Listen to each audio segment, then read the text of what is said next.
Alright, we were back in the garage one day after work. Pretty windy outside, so we need coffee. Slightly chilly. The light that doesn't like to work is not on. It's getting there. But I was going to do more of a discussion about the RX7 and everything that it has become over time. Slightly cleaner. I'm getting there. Had to point that out because people keep yelling at me to clean it. Alright, so this is a 1983 RX7 that I got from the Clemson Sports Car Club, who they got the car, pulled the motor, sitting over there, which I didn't get till recently. Pulled the motor, and they had the mounts for the engine and the transmission for a T5, and they got a Crown Vic wagon, actually, that I pulled the motor from. Then the car kind of sat with them for 2 years when I got it. And since then, a lot has happened. It is a 5.0, as I said, out of a Crown Vic, massive 150 horsepower. Go. I'm hoping to get a little bit more out of it, just because of, I got better headers. The stock cast iron exhaust headers, which are back there, were absolutely horrible. They're just amazingly terrible as far as flow. I could barely stick like my pointer finger in the port because it was so small being cast. So between the headers, much smaller pulleys. The crank pulley was like massive because it doesn't rev at all. So I'm hoping between the headers and that, I'm hoping to make 150 to the wheels out of it. I also have a Mega Squirt inside running everything, which is good. Hopefully I can gain some there running 93. The other big thing is evidently the lower intake manifold down there is the same as a 5.0 Mustang, but the upper intake manifold and throttle body are much more restrictive. So hopefully I can get one of those from a Mustang at some point. Swaps right on. Should make it pretty good. At that point I'm just limited by cams and the compression of this motor, which is lower than a Mustang. Got a nice radiator, nice Griffin one. Luckily the Griffin makes really good stuff, but are usually a little more pricey. This is one of the universal ones for some circle track race car, and it fits fantastic, and it was really cheap. So really happy with that. I'm happy with how it mounted, slight V-mount, just because that's the only way it would physically fit. Other than that, I got a nice alternator, upgraded ignition, the coil's better. That's about it for the engine bay. Oh, there's one other thing. As I said, it has a T5. Well, not right now. T5's getting rebuilt. Not rebuilt. The one I had, got from a junkyard.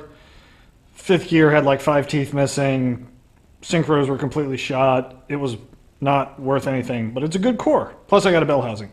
Good core for a rebuilt one, which should be here hopefully soon. But I did upgrade to a hydraulic clutch instead of the cable clutch. That was one of the first big projects, was getting the clutch working. So that's great. Having that. Oh, also compared to the Crown Vic, I don't have a fan. I have an electric fan instead of the one on the water pump. So hopefully that'll free up a little bit of power. Other than that, on the front end, the car is stock. Stock suspension. It'll have stock brakes for now, which is one of the issues I'm facing right now, and I'm going to work on today. More on that later. Interior has been stripped besides stock seats. I just cut some foam out of the seat so I sit a little lower because I sat kind of high. These cars are actually really short from the top to the bottom. Extended the steering wheel back because I'm a really tall guy with long legs, so being able to sit a little further back to get the leg room, and then I needed the steering wheel back. I made the gauges. I can probably get in. Made the gauges, or the gauge pod. Got simple gauges, water, air fuel, RPM. As I said, I got a Mega Squirt, fuse panels, relays, master switch here for power, and one outside the car. Ignition, starter button, wiring, which is kind of a mess, but it works for now. Car did run, which is great. It sounds amazing.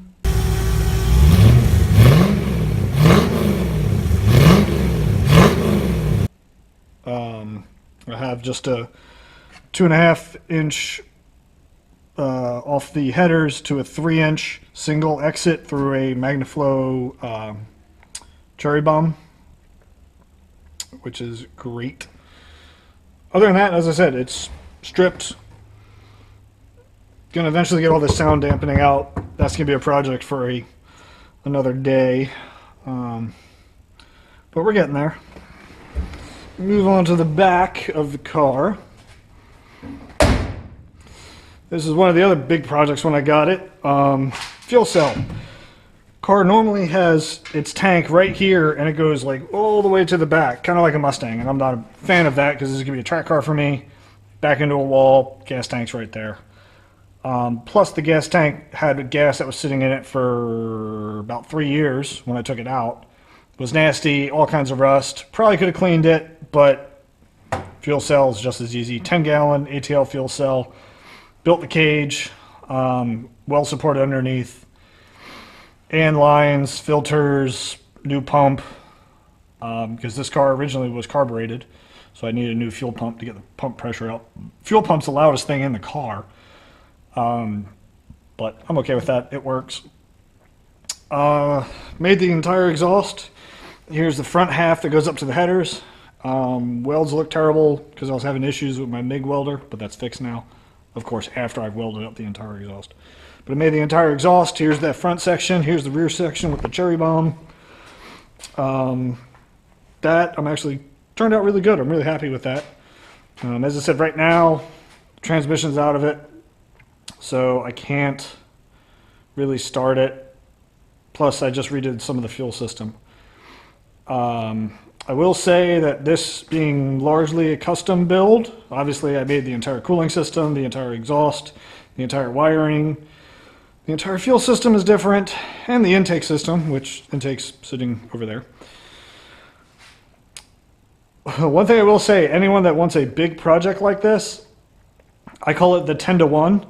Anything you do will take at least 10 times as long to do it yourself, to make something yourself. I could bolt in an exhaust into just about any car. Doesn't take very long.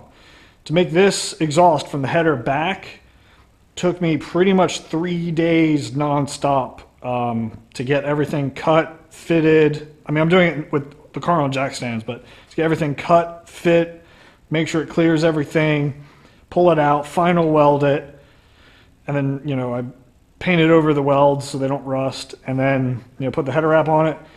So anything you do that's custom is going to take you, I've found, at least 10 times as long as if you just bolted something in. It's great because I can do things the way I want, and with this kind of project, there's not much out there besides, you know, the swap kit parts that I got that make it a direct bolt in. That light still doesn't work. Sometimes if I hit it, it'll come back on. Whatever, it's behind me. So, as an example of some of the lovely custom time-consuming things, tonight, I should do it. Tonight, this video is brought to you by put in new tie rods. Hopefully you can see. But unfortunately, on the other side, the tie rods are a little bit bigger than the stock ones, a little bit deeper. And it's hitting the subframe, which when you do the V8 swap, you flip it around to fit. The oil pan for this motor has 2 humps, so they go on either side of the subframe when you flip it. And on that side, the bigger tie rod ends are hitting some of the subframe. So I got to pull that back out, which means I got to undo a bunch of ball joints. Yay, everyone's favorite thing to do. Cut part of the chassis, which is right next to the oil pan, so hopefully I don't hit the oil pan. Then I can rebolt everything, which is great. The other issue that I've been facing is obviously there's no brake rotor on the car. Originally I thought this car was a 1984. My mistake, is actually an 83, and there actually was a difference in these front spindles. They're actually longer on the 83, and the bearing that goes here is a smaller diameter.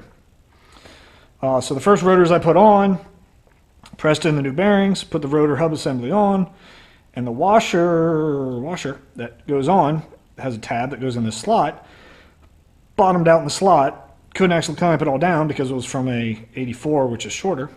So it's flopping around, and that's where I realized I had the wrong parts. Okay, my bad. Order new parts. Yay! Came in Friday, this past Friday. Went to put those in. You got a bearing back here and a bearing in the front of the hub assembly. And the one on the front side here didn't press in. It just slid right into place. And once you slid it in, you could move it around side to side a little bit. You can hear it go ting, ting, ting, ting, ting.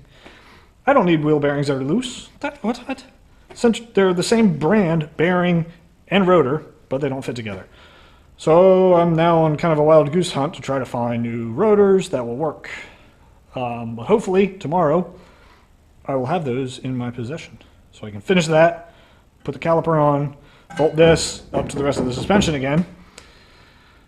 And hopefully the front end will be ready. This is all because I got track day in January, February, March coming up that I want to try to get to. And so brakes would be a good thing to have, and good, ball joints and everything in the suspension.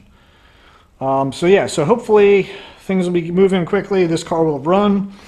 I drove it a little bit end of 2016.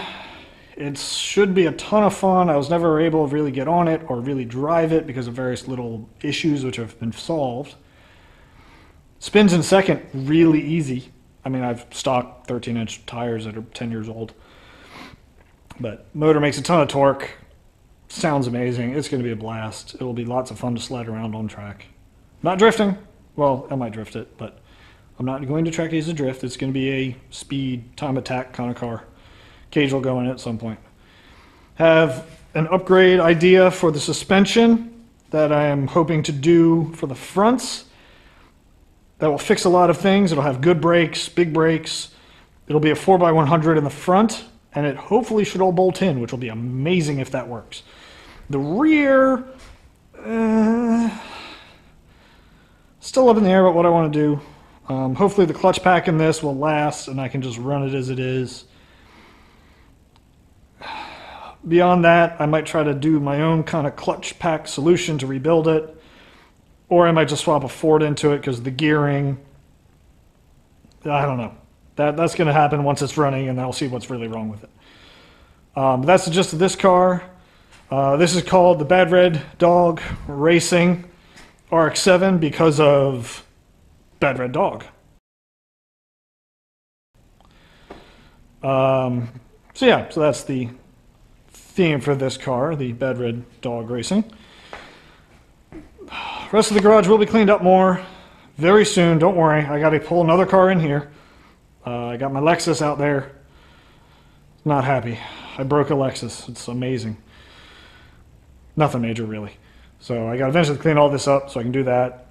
Do have plans for the rotary. Fill that in later. It's another car that I have. My Miata. Not going in anytime soon. Don't get your hopes up. But yeah, so I'm going to start working on this because it's going to take a while.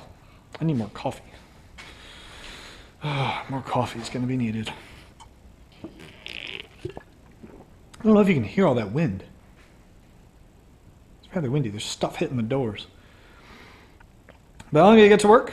And hopefully I'll get more videos of this thing running shortly.